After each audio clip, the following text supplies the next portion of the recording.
While vast lands and sprawling territories often capture our imagination, there exists a fascinating world of petite paradises, where size is no measure of their allure. These diminutive nations, tucked away in various corners of the globe, boast unique histories, rich cultures, and breathtaking landscapes.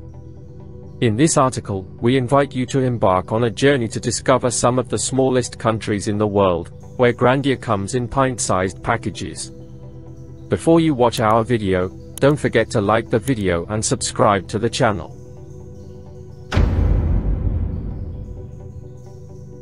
St. Kitts and Nevis is the smallest country in the Western Hemisphere, with an area of 101 square miles and a population of 47,657. It gained independence in 1983, but still maintains the British Queen as its head of state.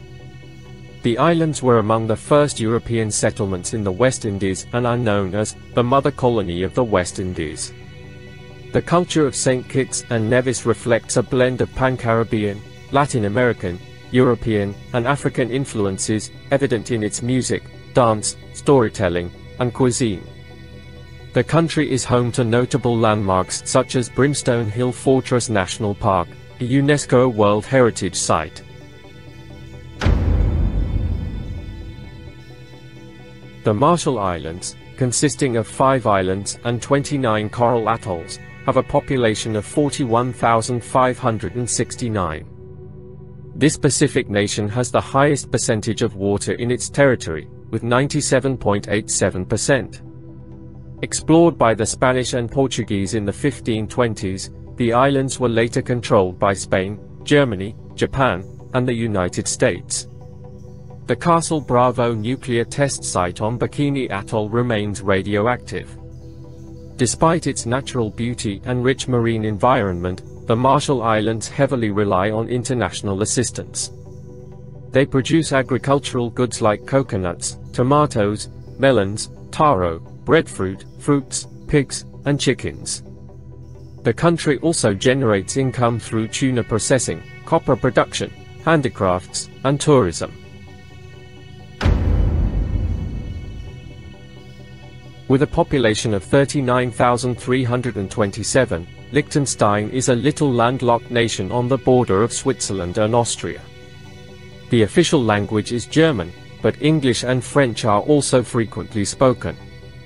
Liechtenstein is well known for its stunning alpine scenery because of its position in the Alps. A system of paths connects the traditional communities. The Kunstmuseum Liechtenstein in Vaduz, the nation's capital, is home to an outstanding collection of modern and contemporary art. Postage stamps from Liechtenstein are on exhibit at the Post Museum. Collectors frequently prize them since they are original pieces of art. Liechtenstein's populace has created a thriving economy. Its economy is built on banking, manufacturing, and tourism, and as a result, its level of life is fairly high. Monaco, a famous city-state on the French Riviera, is one of the tiniest nations on Earth but has the highest population density. Despite its small size of just 499 acres, it attracts around 160,000 tourists annually. Known as the playground of the super-wealthy, Monaco is filled with luxury yachts, expensive cars, and high-end accommodations. It's a destination for high-stakes gambling and mingling with royalty, politicians, and celebrities. English, Italian, and French are commonly spoken there. Monaco has a melancholy history, with Princess Grace's tragic accident on its narrow mountain roads. The Formula One Grand Prix and cultural sites like the Oceanographic Museum and Monaco National Museum are major attractions. Like Vatican City, San Marino is a tiny, sovereign nation fully within the borders of Italy. 33,660 individuals reside there. Many opponents of Italy's unification in the 1800s went to San Marino since it was in a mountainous area and easier to defend against an assault. Instead of attempting to compel them into the nation, Italy found a solution by making a contract with them in 1862 that permitted them to maintain their independence. San Marino miraculously managed to maintain independence and neutrality during World War II, with one exception: relocating Axis forces chose to pass via San Marino and were chased by Allied forces, who lingered for a short while before departing. One of San Marino's most alluring aspects for tourists today is its architecture. A UNESCO World Heritage Site, the capital's medieval historic downtown. The Feast of San Marino and the Palio dei Castelli are two examples of long-standing customary celebrations in San Marino. In San Marino, people have continued to practice crafts including woodcarving, needlework, and pottery. The nation currently enjoys a high quality of life and is well developed. Palau, located in the Pacific Ocean, has a population of 18,055 spread across 340 islands covering 180 square miles. It shares marine borders with the Philippines and Indonesia. The majority of people speak Palauan, although English is widely spoken as well. Palau's economy is based on agriculture, tourism, and fishing. The islands have a rich marine ecosystem preserved for centuries due to their strong tradition of environmental responsibility. Throughout history, Palau experienced changes in ownership during the colonial period. Initially colonized by Spain, the islands were later surrendered to Germany to repay war costs. After World War I, the League of Nations assigned Japan to oversee Palau. Following World War II, the United States gained control of Palau and other Pacific islands as a trust territory.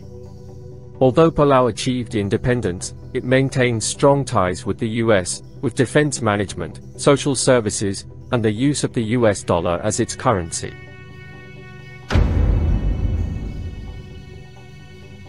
With 15 islands and a total land area of 93 square miles, the Cook Islands are an island nation in the South Pacific Ocean. Despite having a limited land size, they have access to a 756,771 square mile ocean-exclusive economic zone.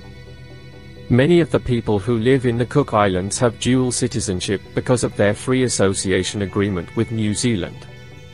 There are more than 80,000 Cook Islanders living in New Zealand and 28,000 in Australia, making the overall Cook Islander population much larger than it first looks. The islands have the name James Cook after the British naval captain who discovered them in the late 18th century. A little more than 170,000 people visit the Cook Islands each year, making it a well-liked travel destination. Other economic pillars include pearling, offshore banking, and the export of fruits and seafood. Nauru, a small Pacific island country, has a population of 12,688 residing on a single island. It is one of the least visited places on Earth, with only about 15,000 individuals, excluding locals, having ever been there. Queen Elizabeth II was among those who visited Nauru during an official Pacific trip. Despite its isolation, Nauru attracted the attention of colonial powers, changing hands multiple times. Germany, Japan, the UK, Australia, and New Zealand all had control over the island. The reason for this interest was Nauru's significant phosphate deposit, which sustained its economy until it depleted in the 1990s, resulting in an economic collapse and widespread job loss.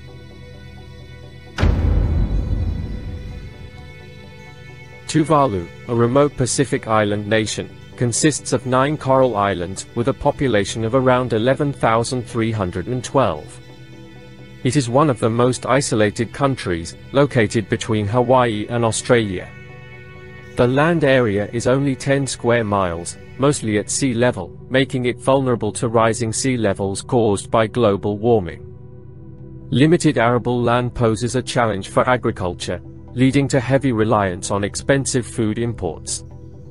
Tuvalu's main income comes from leasing fishing rights to international companies. European colonization impacted Tuvalu, with the British Empire ruling until its independence in 1978.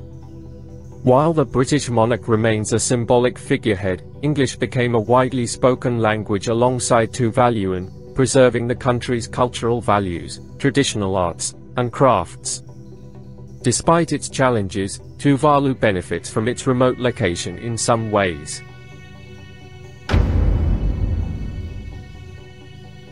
Vatican City, the world's smallest country by size and population, attracts thousands of visitors and workers daily.